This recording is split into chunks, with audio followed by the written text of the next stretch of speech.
ninguém perfura para guardar, né, Pedro? Claro, Isso não existe. claro, Nós estamos falando de claro. combustível fóssil, é combustível fóssil. E tem seu custo ambiental. Então, assim, o que eu penso nessas horas é que a gente tem alternativas a esse processo, né, Pedro? O que eu vejo no Brasil, e aí talvez eu tire um pouquinho o chapéu aqui do jornalista para sim assumir um posicionamento político, é que os investimentos em energias renováveis na região norte estão muito aquém do que poderiam ser.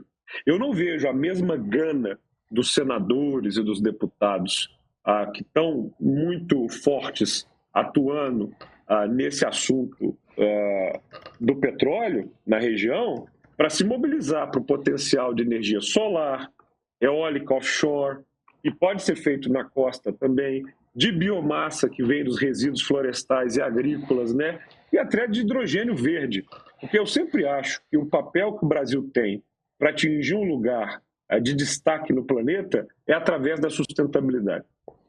Na hora que a gente tentar brincar de não, poderio bélico, poderia... Cara, o mundo respeita o Brasil e está fazendo a COP30 em Belém e escuta o Brasil, porque nós somos uma potência verde, né? E ser uma potência verde certamente é algo que muita gente nesse governo defende, mas não é a ala majoritária.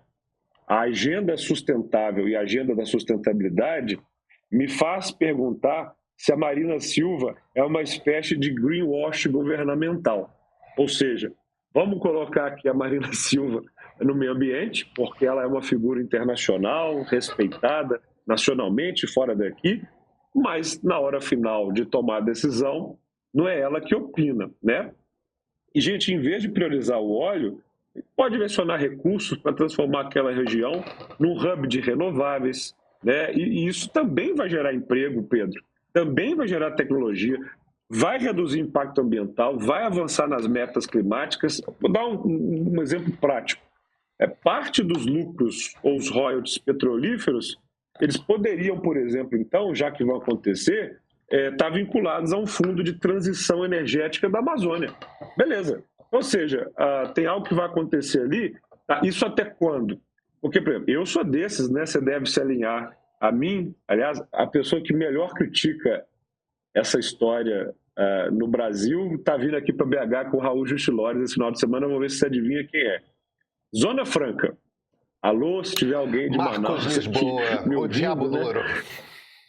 O Marcos está vindo aqui para BH. Vamos tentar oferecer os melhores coquetéis para ele. É um glutão, me disse o Raul Justilores. Vou garantir que ele saia daqui para a próxima. Mas come bem, hein? Essa ideia, me disseram, essa ideia de que a geração do emprego, ou seja, né, ali em Manaus e Amazonas, ela depende de uma fabricação de moto com subsídios para garantir que a coisa aconteça. Isso se sustenta por um tempo, isso gera ali tudo que está gerando. Mas não é possível que o maior patrimônio, um dos maiores patrimônios ambientais do planeta, só pode oferecer para a nossa economia produção de moto, ou indústria automobilística, ou assim, não é possível que a ciência, a tecnologia, será que a gente não podia focar mais em cadeias produtivas que valorizem biodiversidade? Eu estou encantado, Pedro, com o case, como chama essa marca de cosméticos que tem aí no Rio de Janeiro, em tudo quanto é lugar? Alguém no chat me salva. É impressionante como está abrindo em Paris, está abrindo no mundo inteiro, a lojinha de perfume, sabonete, e tal. Vamos ver aqui no chat se alguém me salva. Alguém vai... Alguém me salva aí, gente. Mas, ou seja, assim, é claro que eu não estou só comparando a questão de lojinha com grande economia. O que eu sinto é que o Brasil deixa algumas oportunidades, como ecoturismo, extração florestal sustentável, agrofloresta, bioeconomia da Amazônia, uma série de coisas que está pipocando em matéria de sustentabilidade no Brasil, ficam de lado como se a gente tivesse querendo desenvolver o país nos anos 50, 60, sabe, o Pedro? Esse lado desenvolvimentista bota a gente muito no ambiente em que nós podemos ir até nos encontros de COP, mas ao fim e ao cabo nós estamos contribuindo para o mundo não baixar sua temperatura. E tem política no meio. Tem política no meio. Cara, tem política no meio. O pessoal fez algumas sugestões aqui. Natura, Granado, Boticário, Avon, L'Occitane. É a Granado. Granado. É uma loja que é uma das marcas brasileiras que está mais ganhando o planeta aí. Ah, que bacana, eu não sabia.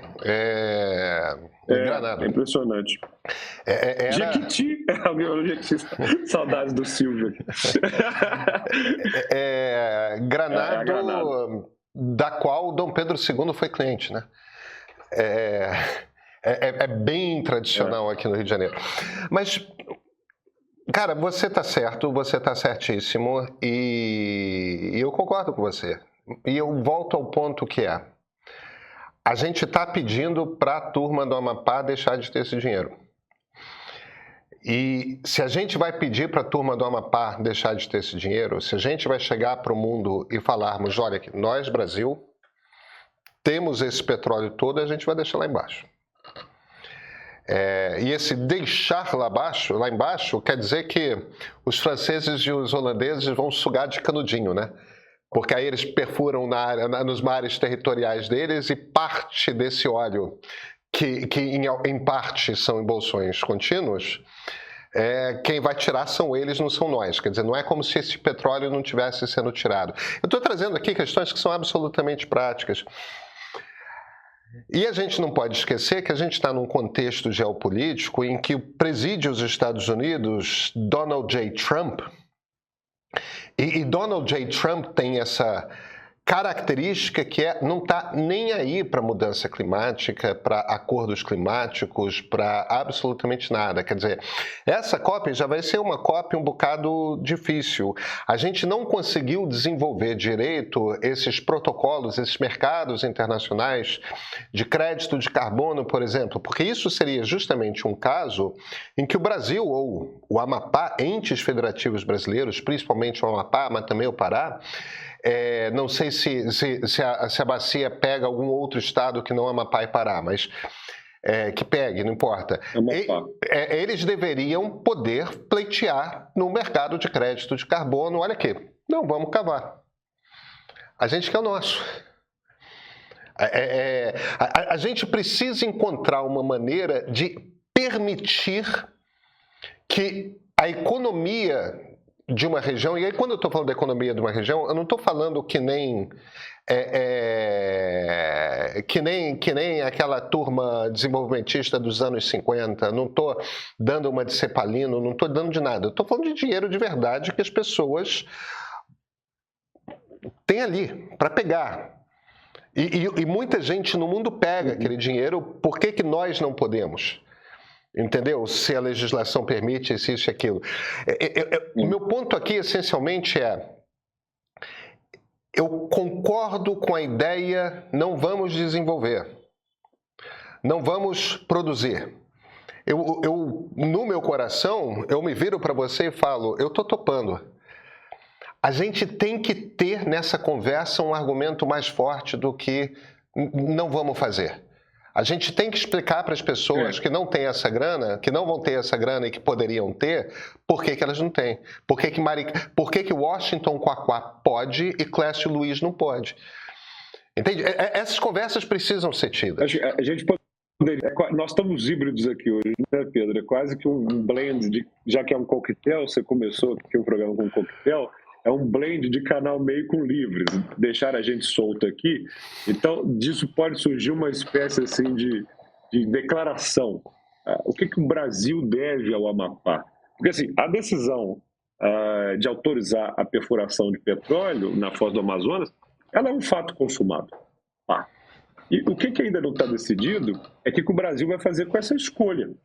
É muito o que você está falando. Ou seja, se o país não agir com visão e com responsabilidade, ele vai repetir no norte o mesmo erro que aí eu posso ser testemunha, cá no sudeste, né? Que é transformar a riqueza natural em tragédia social. Eu vou falar uma coisa para vocês. Minas Gerais é retrato vivo disso. Ou seja, é um território que sustentou o desenvolvimento nacional. Na hora que você vai ver aí esses momentos de PIB de 10% lá atrás do Brasil, é China comprando minério numa velocidade, sabe? E recebeu em troca Mariana. rios mortos, montanhas feridas, né? Comunidades abandonadas. Eu tive recentemente, Pedro, um memorial de Brumadinho, que foi feito pelo Gustavo Pena. Cara, você vai aos prantos. Você vai aos prantos. Quem sabe o que aconteceu no Rio Doce, cara? Quanto custa um Rio Doce do jeito que o Rio Doce ficou? Então, assim, esse é meu recado de mineiro para amapaense. Nem tudo vale a pena, né? O Amapá, ele não pode ser uma vítima nova desse ciclo, que enxerga com muita clareza um aumento de PIB, um aumento de emprego, mas a que custo? Então, o petróleo da margem equatorial, ele não pode significar apenas royalties e PIB, né? Ele precisa representar, sim, uma reparação histórica e uma transformação estrutural, porque muita gente já viu isso se repetir, ou seja, o cofre público enche, mas a transformação na população não acontece. E o Brasil, ele deve ao Amapá mais do que compensações financeiras, porque isso não substitui um projeto de futuro, né? Eu diria para você, Pedro, que isso implica em pelo menos 3 compromissos que podem ser muito concretos com o Amapá. O primeiro seria, talvez, garantir que cada real arrecadado ele gere um valor permanente, ou seja, em educação, em ciência, energia limpa, infraestrutura sustentável, porque o recurso ele é finito e desenvolvimento não pode ser. Então vale sim acompanhar o que acontece e o que aconteceu em nações escandinavas que tiveram aí a sensibilidade de utilizar recursos de bens minerais para pavimentar um futuro. Esse é um ponto para mim importante. Um segundo é destinar de maneira muito clara parte dessas receitas à preservação ambiental e à bioeconomia amazônica, sabe assim, como um sudestino que ama o norte. Assim, quem já teve oportunidade, eu já tive a oportunidade de conhecer todas as capitais do norte, de estar no Amazonas, no Pará, muitas vezes, Amapá, Roraima, Rondônia, Acre. Cara, é uma gente tão sensacional, sabe assim? E não dá para a gente ter aquele olhar de eles têm que ficar ali. Não, eles têm que se desenvolver. Mas dá para se criar um fundo de transição verde do Amapá, sabe? Dá para criar esse fundo que seja capaz de financiar a cadeia produtiva limpa, turismo de natureza, pesquisa científica, valorização de povo tradicional. Tudo pode ser um compromisso. Eu acho que um terceiro ponto que também pode surgir é assegurar voz aos amapaenses nesse processo, sabe? Nenhuma decisão estratégica pode ser tomada em Brasília sem uma consulta direta às comunidades que vivem onde o petróleo vai ser extraído. Nessas horas a gente vê muito a importância do Senado, né, Pedro? Vez ou outra eu vejo a discussão, não, para que o Brasil é bicameral? Ora, porque somos uma federação.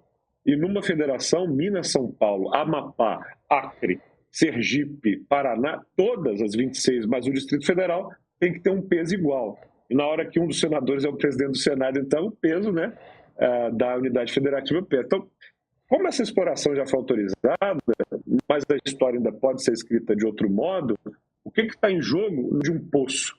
O que está em jogo é o modelo de país que o Brasil quer ser. Um que vai repetir erros de outras nações que tem muito petróleo. Olha aí a Venezuela.